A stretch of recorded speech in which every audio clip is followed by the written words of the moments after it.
सामने आए हैं बहुत प्यारा सेशन लेके, जिसमें हम बताने वाले हैं कि आईएएस ऑफिसर्स की क्या पावर होती है, क्या सैलरी होती है, क्या अलाउंसेस और स्टेटस उसका सोसाइटी में क्या होता है। ऑल दो स्टेटस सबको पता है, क्योंकि स्टेटस अच्छा होता है तभी इस एग्जाम के लिए लाखों एस्पिरेंट्स हर साल तैयारी करते हैं और अपनी जी जान झोंक देते हैं। तो आगे बढ़ते हैं बिना आपका टाइम वेस्ट किए। तो मैं रिक्वेस्ट करूंगा बादल सर से, प्लीज आप डिपार्टमेंट्स के बारे में बताइए प्लीज। जी सर, जैसे कि आपने बोला है कि status is very good year, status के साथ साथ सर मैं ये भी ऐड करना चाहूंगा कि job responsibilities are very very और काफी अच्छी जॉब रिस्पॉन्सिबिलिटीज मिलती है right from your joining period. तो जो एक्सपोजर प्रोजेक्ट्स का आपको एज एन आईएएस ऑफिसर मिलता है वो किसी भी डिपार्टमेंट में नहीं मिल सकता, डेट आई गारंटी। तो एक्सपोजर कौन कौन से डिपार्टमेंट में मिलता है, let us see. First let's talk about civil engineering. ये तो आपको पता ही होगा कि सबसे ज्यादा सीट्स सिविल इंजीनियरिंग की होती है इन engineering services examination. The name of the exam is ESC. बहुत लोग इस एग्जाम को आईएएस बोल देते हैं, वो गलत है। The name of the exam is actually ESC, that is engineering services examination hosted by UPSC. तो if we talk about the departments, what are the various departments in civil engineering? तो civil engineering के बेटा अगर मैं departments की बात करूं तो सबसे पहला department आता है, that is CES। CS को आप लोग CPWD भी बोलते हो। It is one and the same department. It is the most sought after department। मतलब कि सब लोग चाहते हैं कि उनकी पोस्टिंग या उनको यही डिपार्टमेंट अलॉट हो, और उसको अलॉट कराने के लिए आपको एग्जाम को फोड़ के आना पड़ेगा। डेट इज एग्जाम में बहुत अच्छे नंबर आने चाहिए। Next most sought after department is CPWD roads. इसको हम लोग सीपीडब्ल्यूडी रोड्स भी बोलते हैं। डेट इज एनएचएआई में जो काम होता है वो सीपीडब्ल्यूडी रोड्स ही करवा रही है, ठीक है। तो this is also one of the good departments. ये भी एक काफी अच्छा डिपार्टमेंट है जिसमें exposure is very huge again, CPWD roads। Next is Survey of India Group A services। इसमें आप Survey of India करते हैं, मीन्स टोपोग्राफिकल शीट्स, जो भी आपके मैप्स वगैरह अपडेट होती है इंडिया की, that is under the control of Survey of India only। Next is Border Road Organization, BRO, आप जानते ही हैं। Next is Indian Defence Service of Engineers। It is under Military Engineering Services, that is MES। काफी अच्छी post है ये भी, इसमें भी काफी अच्छा पावर मिलता है। You get posted as a garrison engineer. Next is CWC, that is central water commission. उसमें आप लोग as a group A service के तौर पे ज्वाइन कर सकते हो। काफी अच्छा डिपार्टमेंट है। They look after various dams of India. तो जो भी रिवर इंटरलिंकिंग प्रोग्राम देख रहे हो, जो भी डैम्स, जो भी बड़े बड़े हाइड्रोलिक स्ट्रक्चर्स हैं हमारे इंडिया के, they are all managed by central water commission only. Next is Indian skill development service. ये अभी रिसेंटली इंट्रोड्यूस हुई है, ये कैडर पहले नहीं था। It is a recently introduce cadre. And lastly our MES surveyor cadre, इसमें मैं ऐड कर देता हूं, दैट इज सर्वेयर कैडर। इसमें QNC का काम है हमारा, मींस टेंडर प्रिपरेशन एक्सेट्रा। तो this is MES surveyor cadre, billing वगैरह का काम है इसमें। सो MES के आप देख सकते हो दो डिपार्टमेंट्स हैं यहाँ पे। One is Indian defence service of engineer, that is IDSC, and second one is a surveyor cadre. वैसे बेटा अगर हम दूसरे इंजीनियरिंग की बात करें तो next one would be our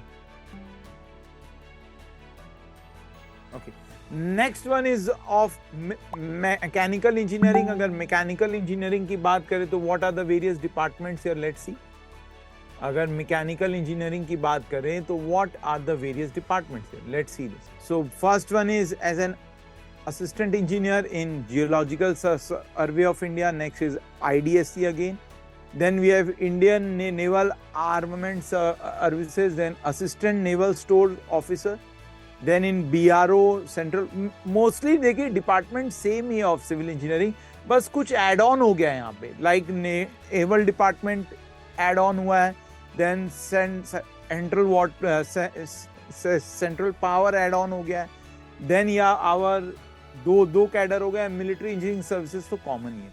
तो mostly the departments of mechanical and civil engineering are common only, rest is our naval add on हो गया यहाँ पे, और सेंट्रल पावर एड ऑन हो गया। नेक्स्ट अगर इलेक्ट्रिकल इंजीनियरिंग की हम बात करें, if we talk about electrical engineering, तो यहाँ पर हमारा एक और नया एड ऑन आ गया है, that is central electrical and mechanical engineering. IDSC पहले भी था, नेवल स्टोर पहले भी था, then central power engineering services mechanical में आपने देख लिया, रेस्ट ऑल आर कॉमन। एक ये एड ऑन हो गया, that is central electrical and mechanical services. So these were all the departments, and lastly for electronics and communication engineering भी देख सकते हो आप, इतने सारे डिपार्टमेंट्स एड ऑन हो चुके हैं। ये सारे डिपार्टमेंट्स का तो नाम आपको पता ही है। मैं आपको एक चीज बताना चाहता हूँ, यहाँ पे mostly the departments that are added here are all very good department, but कुछ कुछ डिपार्टमेंट्स में एक्सपोजर ज्यादा होता है, इसीलिए बच्चे उसको ज्यादा प्यार करते हैं। लाइक इन सिविल इंजीनियरिंग, जैसे मैंने आपको बताया कि लोगों का रुझान, लोगों की चॉइस सबसे ज्यादा सीपीडब्ल्यूडी एंड सीपीडब्ल्यूडी रोड्स होता है, because of the massive scale of development going on, because of the massive scale of exposure that you will get in those departments.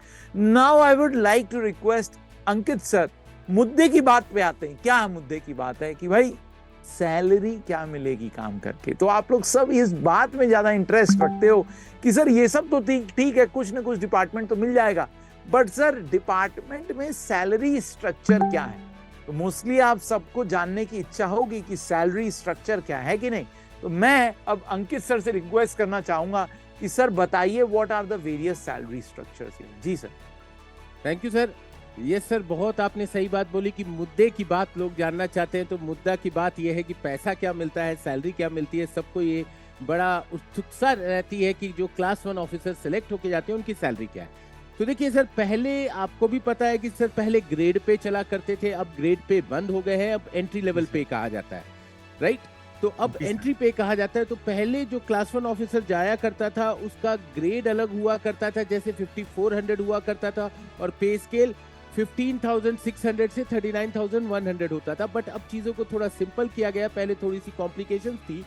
तो अब जो 5400 का जो आपका ग्रेड पे था, उसमें स्टार्टिंग पे जो आपकी एंट्री पे होगी साहब, वो होगी 56,100। ठीक है, 56,100 का ये आपका स्टार्टिंग पे होगा। और डिटेल में सिंपल करके मैं आपको बताता हूँ, यही सैलरी नहीं है, पे बैंड के हिसाब से आपकी जो सैलरी जो आ रही है वो आ रही है 56,100। ग्रेड पे नहीं होगा क्योंकि ग्रेड पे अब सरकार ने हटा दिया है। ट्रैवल अलाउंस मिलता है 3200 का, फिर आपको डीए मिलता है, डीएनएस अलाउंस मिलता है जो कि आपका बढ़ता रहता है, जैसे महंगाई भत्ता जो होता है, राइट, जिसको अंग्रेजी में डीएनएस अलाउंस कहते हैं, ये हो गया 2%। और फिर इस पे आपका DA on TA, travel allowance पे भी महंगाई होगी क्योंकि आपकी महंगाई बढ़ेगी तो ट्रैवलिंग के भी खर्चे बढ़ते हैं, राइट। तो 3200 यहाँ हो गया। इस हिसाब से आपका ग्रॉस सैलरी जो आ जाता है वो अराउंड आ जाता है 64,200। अब दोस्तों यहाँ पे एक बात बहुत गौर करने की है कि अगर कोई स्टूडेंट आपका पढ़ रहा है कॉलेज में, 3rd ईयर से अपनी प्रिपरेशन स्टार्ट करता है और वो इंजीनियरिंग सर्विसेज एग्जाम को फाइनल ईयर में लिखता है और क्रैक कर लेता है, तो उसकी जो पहली नौकरी जो लगेगी साहब, उसकी ग्रॉस सैलरी 64,200। और मैं ये दावे के साथ कह रहा हूं, किसी भी आपके प्राइवेट सेक्टर में ये पैकेज नहीं मिलेगा एंट्री लेवल का। एंट्री लेवल का हाईएस्ट पैकेज है, और ये पैकेज आपको कोई भी प्राइवेट कंपनी नहीं दे रही है, सरकार दे रही है, गवर्नमेंट ऑफ इंडिया दे रही है। तो सैलरी बहुत अच्छी है, और कट पिटा के आपके जो हाथ में आएगा वो 55,000 के हाथ में आएगा। It's a very handsome salary. 21-22 साल की उम्र में अगर 55,000 आपके हाथ में आ जाए तो बहुत अच्छी बात है साहब। बट केवल ये 55,000 नहीं आता है, इसके साथ बहुत सारी एड ऑन चीजें आती हैं। जैसे सबसे बड़ी जो चीज आती है वो आती है आपकी सोशल रिकॉग्निशन। साहब आपका उसके बाद आपके जीवन में एक दिक्कत जरूर स्टार्ट हो जाएगी, मैं आपको गारंटी के साथ लिख के दे रहा हूं। वो ये है कि आपका कवारा रहना नामुमकिन हो जाएगा लगभग। बादल सर बताइए, आपका भी कुछ ऐसा एक्सपीरियंस रहा होगा, मेरा तो था सर। ये तो सबका ही एक्सपीरियंस रहा है। सोशल स्टेटस एक्चुअली इतना बढ़िया हो जाता है कि योर उसके बाद की कहानी बहुत सिंपल हो जाती है। कुल मिला की बात ये है, सर अगर इसके बाद मैं बात करूं, जैसे आपने बताया कि कट कटा के बच्चे के हाथ में आ जाता है अराउंड 55,135। इसके बाद की जो जरूरतें हैं उसको भी देखो सरकार हैंडल करती है। लाइक आपको एक अच्छा सा घर मिल जाएगा। अगर आप घर नहीं लेते तो you are entitled to get an HRA, that is house rental allowance. उसके बाद आपको प्रॉपर मेडिकल फैसिलिटीज भी मिलती है। अब आपको अपना इंश्योरेंस, मेडिकल इंश्योरेंस कराने की जरूरत नहीं है। सरकार आपके मेडिकल का भी खर्चा उठाएगी, आपके यंग एज से लेके रिटायरमेंट के बाद तक का। मतलब कुल मिला के बेटा आप सरकारी जमाई बन गए हो। ये जितना आपका पैसा आपको मिल रहा है ना, आप मैक्सिमम बचा ही लोगे उसमें। खाने पीने के खर्चे को छोड़ दो तो रहने का सबसे बड़ा खर्चा होता है जो कि सरकार आपको क्वार्टर प्रोवाइड कर रही है। ये जितना आपका पैसा आपको मिल रहा है ना, आप मैक्सिमम बचा ही लोगे उसमें। खाने पीने के खर्चे को छोड़ दो तो रहने का सबसे बड़ा खर्चा होता है जो कि सरकार आपको क्वार्टर प्रोवाइड कर रही है। मेडिसिन का खर्चा काफी ज्यादा होता है तो वो भी सरकार प्रोवाइड कर रही है और आपकी फैमिली के लिए भी प्रोवाइड कर रही है। बस इसमें मैं एक चीज ऐड ऑन करना चाहूंगा सर, जो कि लोगों को कंफ्यूजन होता है।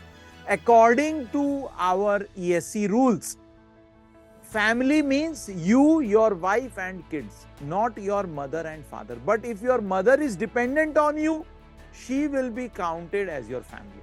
तो ये मैं क्लियर कर देता हूं, ये काफी लोगों को डाउट होता है कि सर क्या मेरे मम्मी पापा को भी सब कुछ फ्री मिलेगा? नहीं बेटा, फैमिली का मतलब you, your wife, your kids, and if your mother is dependent on you then she will be also counted as your family. But वो आपके क्वार्टर में रह सकते हैं, they can live with you, बस उनको मेडिकल एक्सपेंसेस ये सब चीजें नहीं मिलेगी। बाकी आपकी पूरी फैमिली का मेडिकल कवर है, HRA अच्छा खासा मिल रहा है, घर भी मिल रहा है। अगर घर नहीं लेते तो HRA varies whether you are posted in a big city or a small city, तो उस हिसाब से आप देख सकते हो अलग अलग HRA, और जो कि सब्जेक्ट टू चेंजेस है, ये हर साल रिव्यू हो जाते हैं। क्लियर? जी सर। डेफिनेटली सर, HRA के अलग अलग रूल हैं। लाइक बेसिकली आपके सिटी A में 30%, फिर सिटी B जो B क्लास सिटी रहते हैं 20%, और ठीक है छोटे शहर रहेंगे। और जबकि छोटे शहर में सर लगभग पोस्टिंग आती नहीं है तो 10% का HRA होता ही नहीं है। और अगर आप B और C सिटी में रहते हो तो सर दिल्ली छोड़ के और मुंबई छोड़ के, ये दो शहर छोड़ के सर हर जगह आपको 3 BHK घर मिलेगा मिनिमम। और अगर छोटे शहरों में जाते हो तो साहब घर नहीं मिलता है, मिलता है बंगला। ठीक है, कोठी ऐसा होता है। सर बच्चों का ना एक और डाउट रहता है, बच्चों की फैसिनेशन है वो ब्लू बत्ती की गाड़ी। सर उसका भी आप कंसेप्ट क्लियर कर ही दीजिए। यहाँ पे ब्लू बत्ती की गाड़ी कब मिलती है और इस ब्लू बत्ती की गाड़ी के बाद क्या होता है, ये तो सबको पता है। सर आप बता दीजिए ब्लू बत्ती की गाड़ी। ब्लू बत्ती की गाड़ी अब नहीं मिलती है गवर्नमेंट ऑफ इंडिया में। ब्लू बत्ती की गाड़ी केवल आपके कुछ 11 या 13 लोग हैं, सरकार ने इस पे नॉर्म्स लगा रखे हैं, वही लगा सकते हैं, पुलिस लगा सकती है, ठीक है। और किसी भी सरकारी गाड़ी पे ब्लू बत्ती नहीं होगी, तो वो सब हटा दी गए। रादर MP MLAs की भी ब्लू बत्ती गाड़ी शायद, जहां तक अगर मेरी इंफॉर्मेशन ठीक है, तो वो भी हटा दी गई है। तो अगर लोग लगा रहे हैं कोई भी सरकारी मुलाजिम, तो सर वो मतलब गलत है। हाँ, शहर का जो DM है शायद उसको मिलती है, ठीक है, जो आपका डिस्ट्रिक्ट मजिस्ट्रेट रहता है, जो IAS रहता है, बट वो भी तभी मिलती है जब वो शहर का DM है। अगर वो किसी दूसरे डिपार्टमेंट में जा रहा है और वो DM नहीं है, तो सर उसके पास भी नहीं रहेगी। बेसिकली आप ऐसा समझिए, वो इंसान को नहीं मिल रही है, वो कुर्सी को मिल रही है। उस कुर्सी पे जो बैठा है उसके पास जो गाड़ी है, जो ऑफिशियल गाड़ी है, उस पे मिल रही है। किसी प्राइवेट कार पे तो लग नहीं सकता है। स्टिकर तो लगा सकते हैं सर आप अपने व्हीकल पे। हाँ भारत सरकार तो लिख सकते हो कम से कम। हाँ, बाकी अगर आ जाते हैं सर आगे, तो देखिए LTA मिलता है हर 3 साल के बाद, आपको घूमने के लिए मिलता है। आपको अगर आप कहीं बाहर पोस्टेड हो तो आप घर जा सकते हो, ठीक है, फ्लाइट से, या उसको कन्वर्ट करा सकते हो JNK या नॉर्थ ईस्ट घूमने के लिए बाई फ्लाइट। तो ये आपको लीव ट्रैवल अलाउंस मिलता है, ऑफिशियल व्हीकल मिलेगा, ऑफिस की गाड़ी के लिए gratuity to honour their services मिलता है, CGHS जो सर ने बताया, प्रोविडेंट फंड मिलेगा, पर्सनल असिस्टेंट, अगर आप एग्जीक्यूटिव इंजीनियर बन जाते हो तो आपके पास एक आपका PA होगा, स्टेनोग्राफर होगा। तो बहुत सारी आगे और बहुत सारी चीजें रहती हैं। तो ये छोटी छोटी चीजें हैं, ये आपको वैसे भी फैसिनेट नहीं करती हैं। सर एक और डाउट रहता है बच्चों का, ये भी क्लियर कर देते हैं कि सर मान लीजिए किसी स्टूडेंट की पोस्टिंग BRO में हो गई या MES में हुई, किसी ऐसी लोकेशन में लाइक JNK की आप बात कर रहे थे या नॉर्थ ईस्ट में, जहां वो अपनी फैमिली को नहीं लेके जा सकता, तो सर उसके लिए भी एक प्रावधान है। शायद आपके भी बहुत सारे फ्रेंड्स को मिला होगा, मेरे भी बहुत सारे फ्रेंड्स को मिला होगा। तो सर मैं बच्चों को इसके बारे में बताना चाहूंगा कि then they are entitled for 2 quarters. एक नहीं बेटा, 2 घर मिलेंगे। एक तो आपको जहां JNK में आपकी पोस्टिंग है वहां मिल रहा है, और एक घर आप दिल्ली या अपने मनपसंद स्टेट में ले सकते हो, जो भी आपका होम स्टेट रखना चाहो। Then you are entitled for 2 quarters, और आपको आने जाने का खर्चा, जैसे कि सर ने बोला कि that will be borne by the government of India only. और बेटा फिर ये देखो, पोस्टिंग हर वक्त नहीं रहती है। ऐसा नहीं कि लाइफ टाइम आप JNK में हो तो लाइफ टाइम JNK में रहेगा। कुछ टाइम के लिए आपको ये पोस्टिंग मिलती है, then you would be again transferred to some other city. तो डोंट वरी अबाउट। इसमें जस्ट ऐड करूंगा, आप यही बात बोल रहे थे। मेरा एक दोस्त है सर, वो BRO में है और लगभग 12 साल की सर्विस हो गई है। वो दिल्ली में भी घर मेंटेन करता है और BRO में भी उसे अपना क्वार्टर मिला ही है, क्लास 1 है ऑल्दो। अब वहां का उसने टेन्योर खत्म किया है, अब वो BRO का हेडक्वार्टर है जो दिल्ली में, सर वहां आ गया। तो हार्ड एरिया पोस्टिंग के बाद आपको ठीक है अच्छी पोस्टिंग भी मिलती है, सॉफ्ट एरिया पोस्टिंग भी मिलती है, और ये रूल है सरकार का। मतलब आपके साथ ऐसा नहीं है कोई भी जाति होगी। हाँ एकदम सही बात है। तो घबराना नहीं, जो भी आपको डिपार्टमेंट मिल रहा है, पावर प्लस आपकी गवर्नमेंट ध्यान रखती है आपकी फैमिली कंफर्टेबल रहे। तो डोंट वरी अबाउट डिपार्टमेंट्स। आप अपनी पढ़ाई लिखाई करो अच्छे से, फिर जो डिपार्टमेंट मिले उसमें मन लगा के काम करना है। Almost all departments are good, और हार्ड सॉफ्ट पोस्टिंग नहीं होती। आप इंजीनियर हो, आप हर एक डोमेन में काम कर सकते हो। डोंट रेस्ट्रिक्ट योरसेल्फ कि यार मेरा यहाँ ट्रांसफर हो जाएगा तो दिक्कत हो जाएगी, वहां ट्रांसफर हो जाएगा तो दिक्कत होगी। इतना नहीं सोचना चाहिए। लोकेशन को कभी भी अपनी प्रेफरेंस मत बनाना। वंस यू हैव जॉइंड, अगर आप लोकेशन को अपनी प्रेफरेंस बना दोगे तो फिर बहुत कुछ सीख नहीं पाओगे। वही अगर आप इंडिया के अलग अलग कोने में जाके सीख रहे हो तो that will be very very good. तो अगर हम बात करें सर करियर ग्रोथ की, बच्चों को बताइए सर जरा कि करियर ग्रोथ कैसा होगा, what would be the growth here. देखिए सर, जब भी आप जाते हैं तो असिस्टेंट डायरेक्टर बनते हैं, इसी को ही असिस्टेंट एग्जीक्यूटिव इंजीनियर कहा जाता है, AEE। अगर आप स्टेट से जाते हैं तो आप असिस्टेंट इंजीनियर बनते हैं, बट जब आप ES के थ्रू जाते हैं तो आप असिस्टेंट एग्जीक्यूटिव इंजीनियर बनते हैं, कि आप एग्जीक्यूटिव इंजीनियर हो बट आप उसकी ट्रेनिंग ले रहे हो, और 4 साल के बाद आप एग्जीक्यूटिव इंजीनियर बनने ही वाले हो, जिसे डिप्टी डायरेक्टर भी कहा जाता है। इसके बाद अगला होता है आपका डायरेक्टर, जो कि सुपरिटेंडिंग इंजीनियर होता है। उसके बाद अगला होता है चीफ इंजीनियर। चीफ इंजीनियर के बाद आप मेंबर बनते हो डिपार्टमेंट के, और डिपार्टमेंट में किसी भी डिपार्टमेंट में मेंबर्स लिमिटेड होते हैं, 4, 5, 6, जितना बड़ा जो डिपार्टमेंट होता है उस हिसाब से, उसकी संख्या के हिसाब से, ठीक है, जो आपके रिक्रूटमेंट रूल्स में रहता है, RR में जो रहता है, उस हिसाब से मेंबर्स बनते हो। और फिर लास्ट में आप बनते हो चेयरपर्सन, जो कि एक लौता होता है पूरे डिपार्टमेंट में, एक लौता चेयरपर्सन होता है पूरे डिपार्टमेंट में, जिसे DG भी कहा जाता है, डायरेक्टर जनरल, जो पूरे डिपार्टमेंट का होता है। और इसके ऊपर, ठीक है, जो आपका चेयरपर्सन होगा, इसके ऊपर केवल और केवल एक ही सीट होती है, वो होते हैं secretary of the department and then minister of the department. ठीक है, तो यही आपका एंड है यहाँ पे, क्योंकि जो सेक्रेटरी रहेंगे साहब वो IAS ऑफिसर रहेंगे, बहुत सीनियर IAS ऑफिसर रहेंगे, वो भी अपने, ठीक है, लगभग अंत समय में रहेंगे सर्विसेज की, आप भी अपने अंत समय में, तो इक्वल ही रहते हो। ठीक है, कोई बहुत फर्क नहीं है, बस वो एडमिनिस्ट्रेटिव डिसीजन ले रहे हैं, आप टेक्निकल डिसीजन ले रहे हो। तो ये सारी बातें हैं, और उसके बाद आपका केवल मिनिस्टर ऑफ, ठीक है, जो भी आपके मिनिस्टर रहेंगे वो रहेंगे, तो आप बिल्कुल टॉप मोस्ट पोजीशन पे, और देश में जो भी डिसीजन लेना होगा आपके डिपार्टमेंट का, वो आप ही लोगे। जी सर। सर एक बच्चों का डाउट है फिर से कि सर ये चेयरपर्सन बनने में कितना टाइम लग जाता है लगभग? सर चेयरपर्सन बनने में लगभग सर आपको 32 से 36 साल लगते हैं सर, और चेयरपर्सन बनता भी वही है सर जो अर्ली जाता है सर्विसेज में। अगर आप 27-28 साल की उम्र में चेयर जा रहे हैं तो सर नहीं होता है। जैसे आप रेलवेज में थे तो सर रेलवेज में जो आपका चेयरमैन रहता है, जो रेलवे बोर्ड का जो चेयरमैन रहता है सर, तो वो पहले ही चुन लिया जाता है। Correct sir. तो सर ये साल की बोलते भी आए हैं कि सरकारी नौकरी में age is the fuel for promotion. जितनी यंग एज में जाओगे, बहुत सीक्रेट बात है जो सर बता रहे हैं आपको, लोग बताते नहीं है, हम क्लियर करके चल रहे हैं। जितनी यंग एज में आप कोई भी डिपार्टमेंट ज्वाइन करो, फ्रॉम ईएससी और फ्रॉम सीएससी, जो भी आप एग्जाम लिख रहे हो, बट जितनी यंग एज में आप ज्वाइन करोगे उतना बढ़िया है। बेटा अगर आप तैयारी कर रहे हो तो कोशिश करो कि कॉलेज के साथ साथ आपका एग्जाम निकल जाए, या कॉलेज के जस्ट बाद ही निकल जाए, 1 साल से ज्यादा ड्रॉप ना लेना पड़े।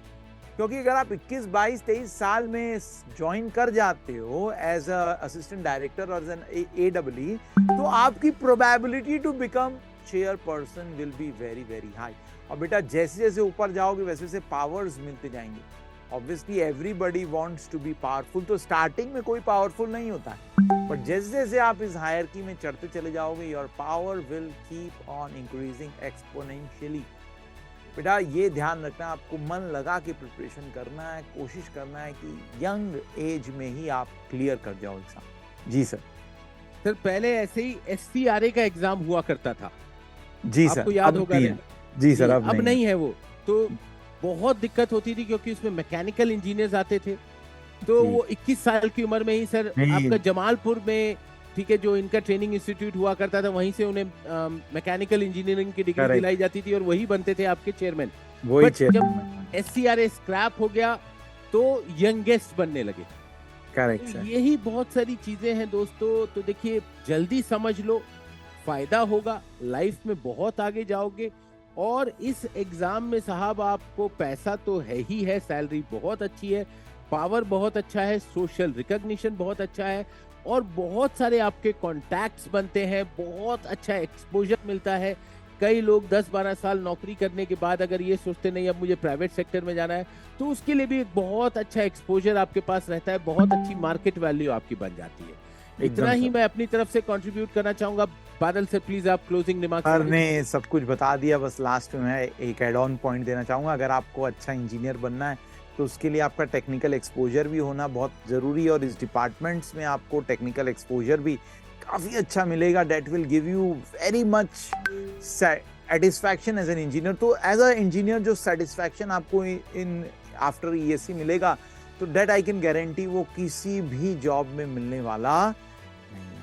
So all the very best. आप लोग अपनी प्रिपरेशन को कंटिन्यू रखिए। कोई डाउट्स है तो आप कमेंट सेक्शन में पूछ सकते हैं, we would love to answer it. Okay, bye bye. Thank you everyone, bye bye, जय हिंद।